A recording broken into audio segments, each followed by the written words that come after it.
You're listening to the REI Marketing Nerds Podcast, the leading resource for real estate investors who want to dominate their market online.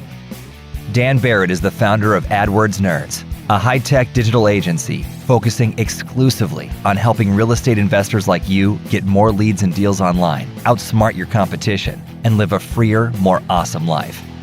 And now, your host, Dan Barrett.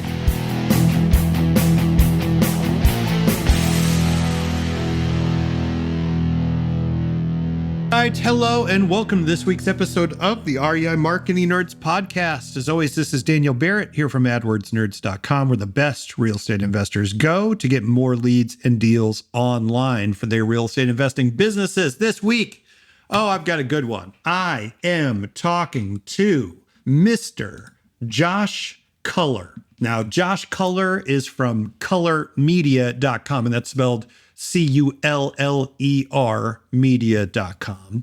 And Josh is a really interesting person because he has been doing content marketing for some of the most influential real estate investors and real estate investing educators in the industry. He is an expert on what it takes to make video content work, what it takes to make web content work. He's tapped into what's going on social media in a way that, frankly, I'm just not, right? I've been so into the paid media space for so long, I kind of forget that, hey, man, these social media channels, they are growing, they are moving very rapidly. And I was so excited to get to talk to Josh because, quite frankly, he is an expert in a thing that I want to know more about. So I'm excited for you to hear this interview with Josh Culler from cullermedia.com.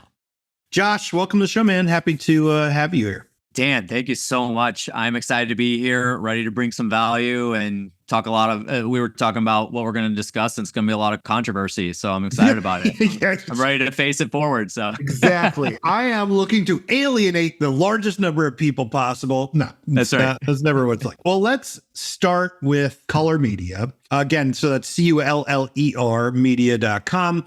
Now, you guys do video, you do content marketing, but let's back up. Give people, if they're not familiar with you and they're not familiar with the company, give them kind of like the 30,000 foot overview of you and what you do. Yeah, for sure. So I'll keep it short and sweet. The story will last 12, 13 years in some sorts. Way back in late 2012, I actually got hired by I was working in a forklift warehouse and I was looking for something different. A friend of mine that I played basketball with and went to high school with, his dad actually owned many doors in our area. I think it was like just over 500 doors in our Northwest Indiana, Chicagoland area. And they happened to be looking for somebody that needed to go put out bandit signs and pre-look properties and, place bids on HUD and MLS and auction and all that kind of stuff, just like odds and ends type things. And so I was like, I'm looking for another opportunity. Let me give it a shot. Went to work with them for about 6 months, parted ways because a good buddy of mine, a lot of people listening might know the name Gary Harper. He was currently at the time partners with a couple other guys in a massive wholesaling organization out here in the Midwest. I went to work for him, and at the age of 19 going on 20, I turned into their full-time marketing director at the time. And this is way back in, now talking 2013-ish. And I was in that position for 5-6 years. And was with them, and like I said, just had so much experience. And back then, Dan, it was a completely different world. We're talking acquisitions, was not cold calling, was not text blasting, was not doing anything of the sorts. It was barely dropping direct mail at the time. A lot of acquisitions was based around placing bids on HUD, MLS, auction, that sort of thing. And marketing was a lot more based around generating buyers and building buyers lists. That's what we focused on a lot at the time. And then eventually, right around like between 2016, 2017, that shifted into what acquisitions is today. And so then we made that pivot. And then long story short, after that, right around the end of 2017, we had all started a mastermind for real estate investors, and the company all split up and parted ways and that sort of thing. And I went with the guy who owned the mastermind, and I ran that mastermind for about 2 years and then went full-time into Culler Media. But all the while, not mentioning, I was always doing media work in some way, shape, or form. So even way back when we were doing specifically just wholesaling, I was putting out and cranking out video content. I wasn't on the video, but the owners and the salespeople and our staff were on the videos and that sort of thing. And we're putting that out to our buyers list and just generating content that was going out to our buyers list to pamper them, tell them what deal we just got under contract and that sort of thing. And so I really developed a lot of the skill of content marketing over that time period. Then at some point we started a podcast. We were putting out a podcast a day on all the platforms and everything, videoing it as well, putting it on YouTube. And then just kind of that lasted for a good amount of time. And I started to generate some clients off to the side. At the time I was also doing branding, which I didn't really love, but I was really good at it. And then 2018, I made the decision to go full-time into what I'm doing. And March of 2019 is when I did go full-time, and now going on 5 years and a couple months that we've been doing this, and we solely work with real estate investors. So people that are either active, but a lot of our clientele are educators, influencers, coaches, mentors, that sort of thing. So that's the 12-year story in about 3 or 4 minutes. So, so first of all, I've met Gary. Gary Harper is a super smart dude. So that strikes me as like a really cool place to kind of cut your teeth and kind of get moving there. So before you started doing that, did you have like a video background? Like, were you like the kid running around with like the handheld, like making movies and stuff? Or was that just something you started doing because they were like, well, were they like, you're young, you be the, you be the a little bit of that guy. Just a little bit of that. You know technology, right? And it's funny though, because like I remember the first day on the job, I got my first, when I was working for the local buy and hold guy who I first went into the industry with. I got my first smartphone, which is the iPhone 4 at the time, to go take pictures, because at the time I just had a flip phone. Yeah.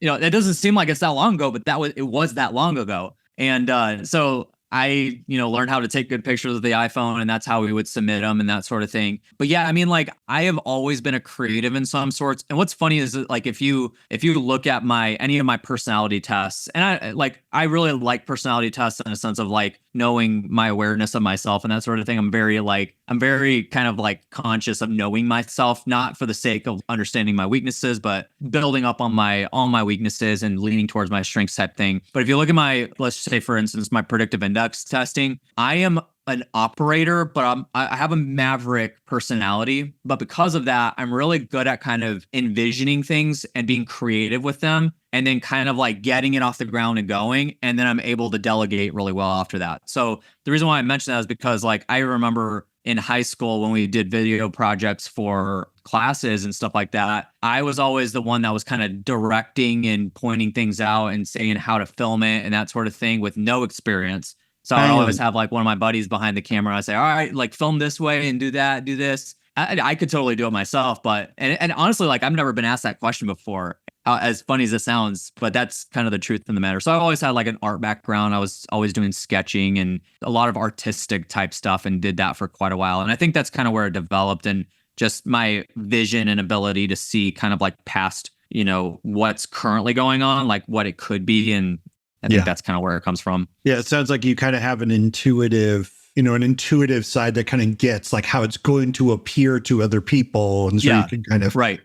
Yeah, I did my predictive index, and all what I remember from it is it saying like, I don't like to be told what to do, and I'm not particularly good at anything. So I was like, okay, great, I can only do this. I can only work. That made you feel good, huh?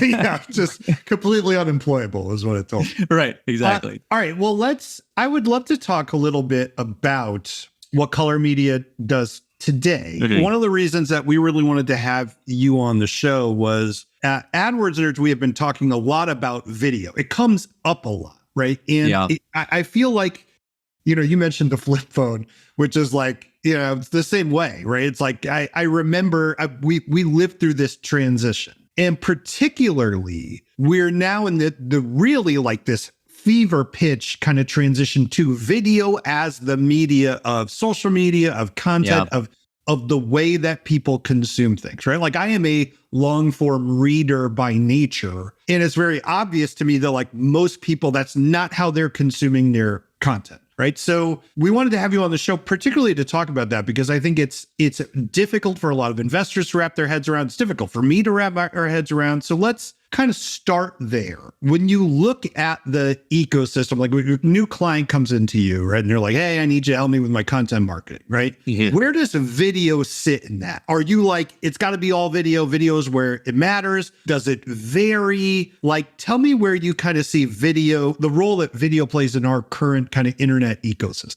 No, so not just like the question of is video like needed in marketing, but the way you frame that is like, is it subjective? That's the answer. Is it's extremely objective. Obviously, video is the forefront of all media at this given time, right? And it has been for a few years.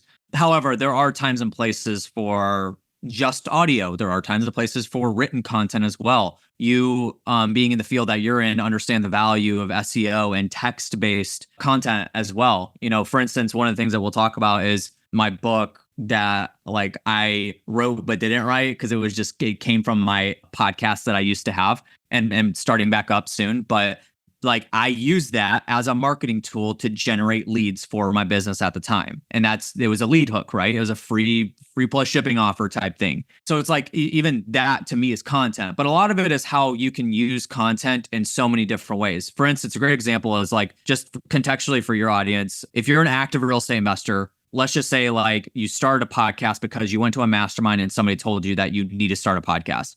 But you don't have a coaching program. You're not an educator in any way, shape, or form. You don't necessarily have any sort of social or media influence out there. So you're just like, oh, I'm starting a podcast to just talk about what I'm doing. Well, one way you could look at it is that could create a lot of opportunities for you, make connections. You get guests on the shows. You're going to network with them. You're going to chit chat before and after, like you and I did before the show and probably will after, and build some relationships. But then it's like, ultimately, what are you spending that time? And if you're having a podcast editor manage that for you, what are you spending your money on? And most people don't even know. They're like, I'm just doing it to put value out in the world. But at some point, like it needs to come back in some way, shape, or form, even if that is in a form of a good relationship, right? So to me, all content and media needs to be used as marketing itself. I think a lot of people, I would say this, but with social media especially, a lot of people like to detach social media from their overall marketing plans and marketing, like what they're actually trying to do with their marketing. And I call it the North Star, which is basically everything you do from a marketing perspective, very simply put, needs to be pointing at one thing. Now, of course, that could be like multiple different things depending on what your business strategy looks like. If you have multiple products or whatever. But what you do needs to be pointed at something that you're trying to accomplish. And it's not necessarily like, okay, well, my goal is subscribers on YouTube or my goal is views on a video. No. What does that lead to? And normally to me, it's going to be a conversion process, right? It's going to be like converted to a client or converted to a motivated seller selling me their home for me to purchase. And then I was able to, flip it or wholesale it or whatever. So let's just take, for example, an active real estate investor. They may look and start a podcast and they have no idea why. They don't have a coaching program. They're not an educator or anything. To me, I would say shut the podcast down. All the content you need to be generating, because the reason why I would say shut it down is motivated seller leads aren't lining up at the door to come back and listen to your weekly podcast. Whether we want referrals or not, it's always good to have referrals. The realistic thought process is that it's not going to happen often, if it does happen at all. Once somebody sells you the house transactional, they're going to walk away. You're probably never going to hear from them ever again. And in fact, they probably never want to hear from you ever again. Exactly.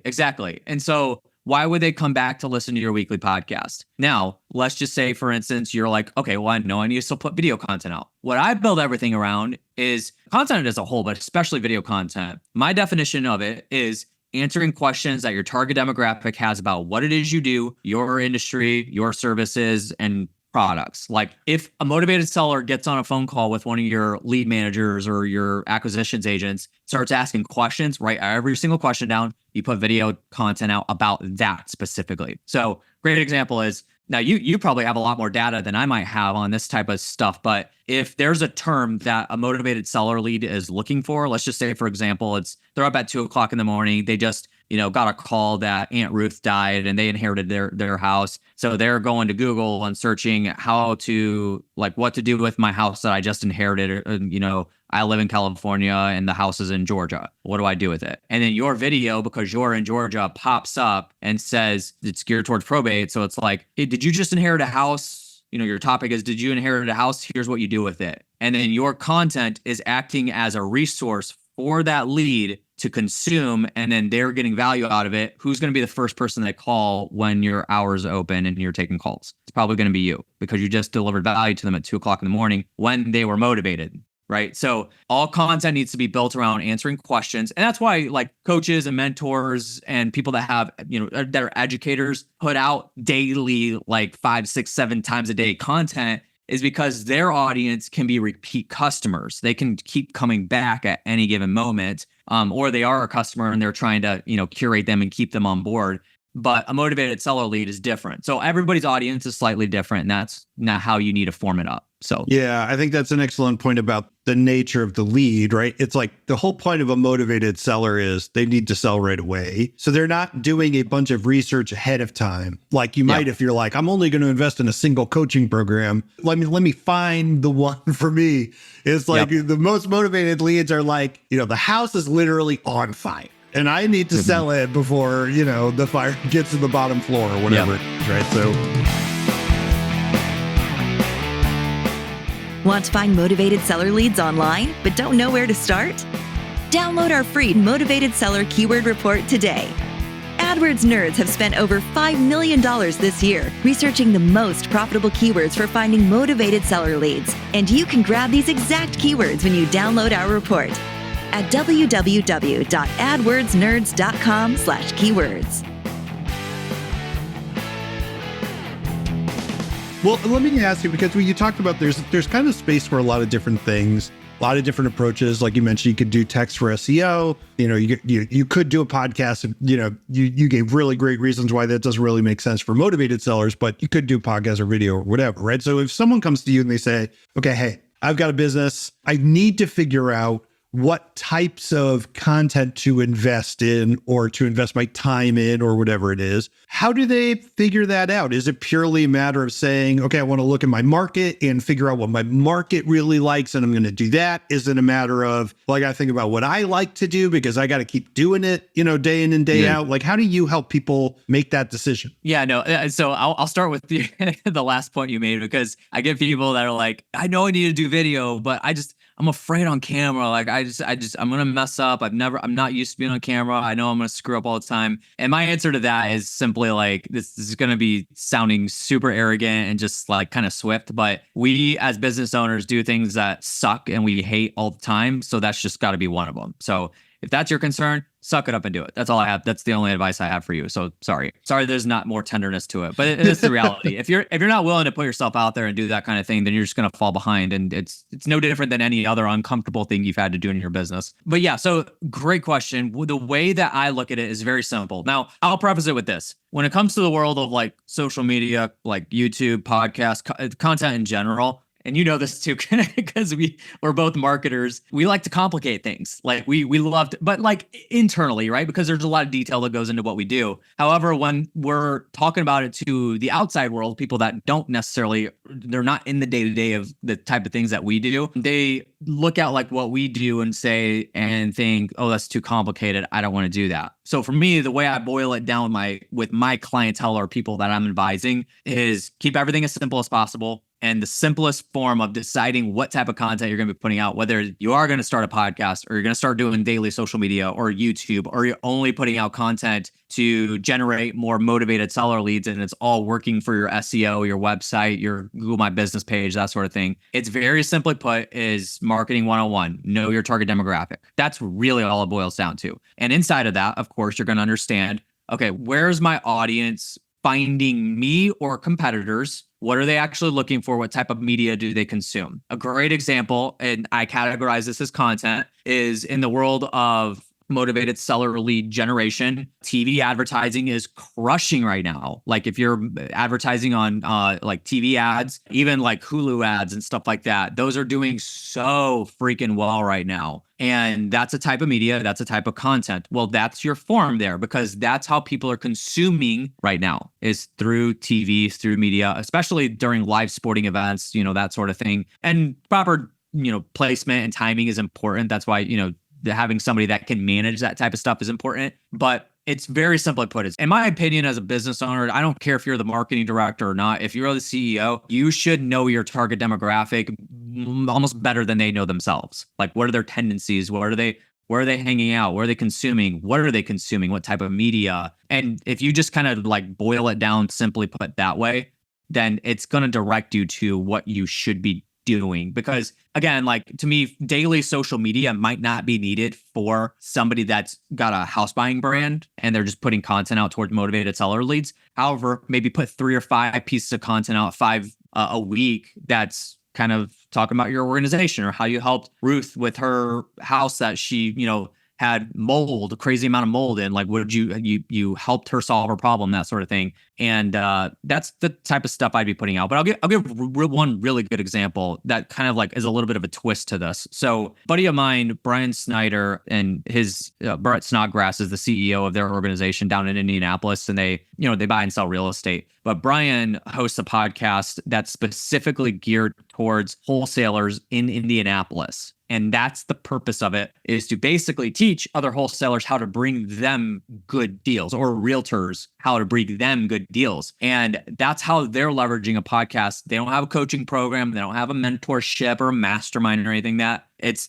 simply to market to other wholesalers and basically people that can find them deals. Bird dogs is what we would call them, that would bring you deals. But he's teaching them how to do that so they can effectively bring deals back to them. So again, sounds super simple from the surface, and it is. Just discover like, okay, if I want to do more business with wholesalers and realtors, maybe I should start a podcast that's geared towards telling people about my business. Getting those wholesalers and realtors that brought me a deal on the show as a guest, like stuff like that is important. And just think about it simply is the way I would put it. So that's all, super helpful. All right. So let's take it even a step further. So let's say, okay, I took your advice. I was terrified of getting on camera. I got on camera. It's not that bad, right? I mean, it's like people think I think in their head, they think being on camera is like speaking in public, but it's not, because there's no one there. So you're just, you talk to the thing and it'll be fine. So they do it. Cool. They made some content, right? I got some content. Where do I put it? I got to put it on YouTube. I put it on TikTok. Do I put it on, it's like,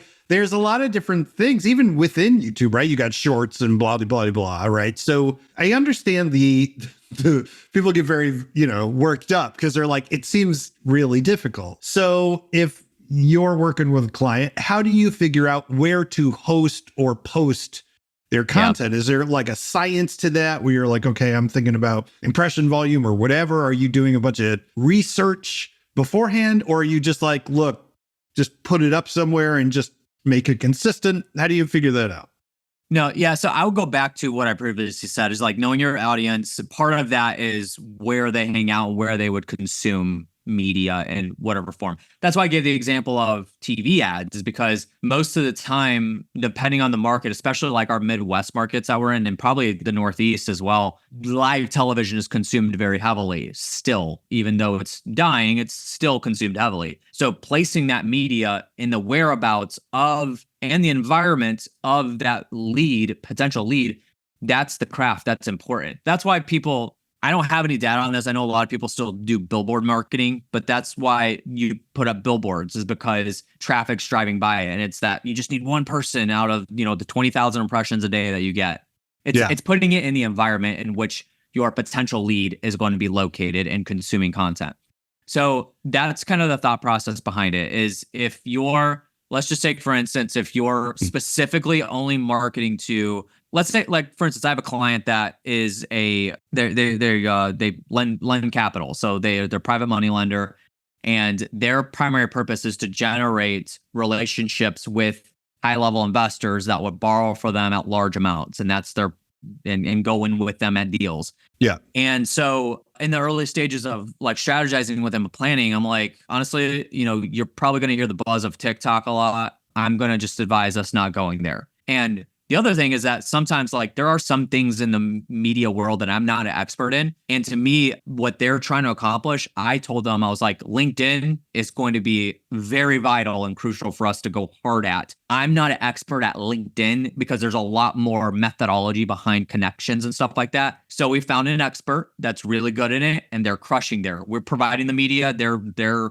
kind of like extracting what's needed and putting it out. So it's just a matter of knowing, once again, your audience really well, knowing them better than they know themselves, and go discover where they hang out, where they're consuming content. And of course, there's multiple tools that you can do research on with this sort of thing. But once again, like I'll go back to that other example of I gave Brian's podcast that's directed towards other wholesalers and realtors. He knows that other wholesalers and realtors are out there listening to try to learn how to lock up deals and run their businesses better. So he put it on platforms in which they are consuming content. So that's ultimately what you want to digest and put out there, and just keep it simple like that. And the other side of it is, of course, just start putting stuff out, test, and see what happens. That's the consistency. And that, a lot of people like throw spaghetti at the wall and then turn around, and then like 6 months later turn back around like, oh, what's stuck? You just can't. You need to now, don't evaluate every single waking step that you're taking, because this type of stuff takes time and consistency over a long period of time. And you got to be doing the fundamentals correctly. But keep an eye on it and study the analytics, study the data. A great thing that I'm sure you do a lot with clients and yourself as well is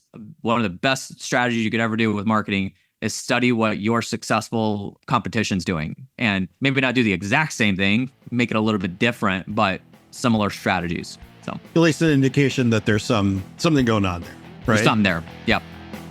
Hey guys, hope you enjoyed part 1 of this episode. It's just too good to limit to one show. Join us next week to hear the rest.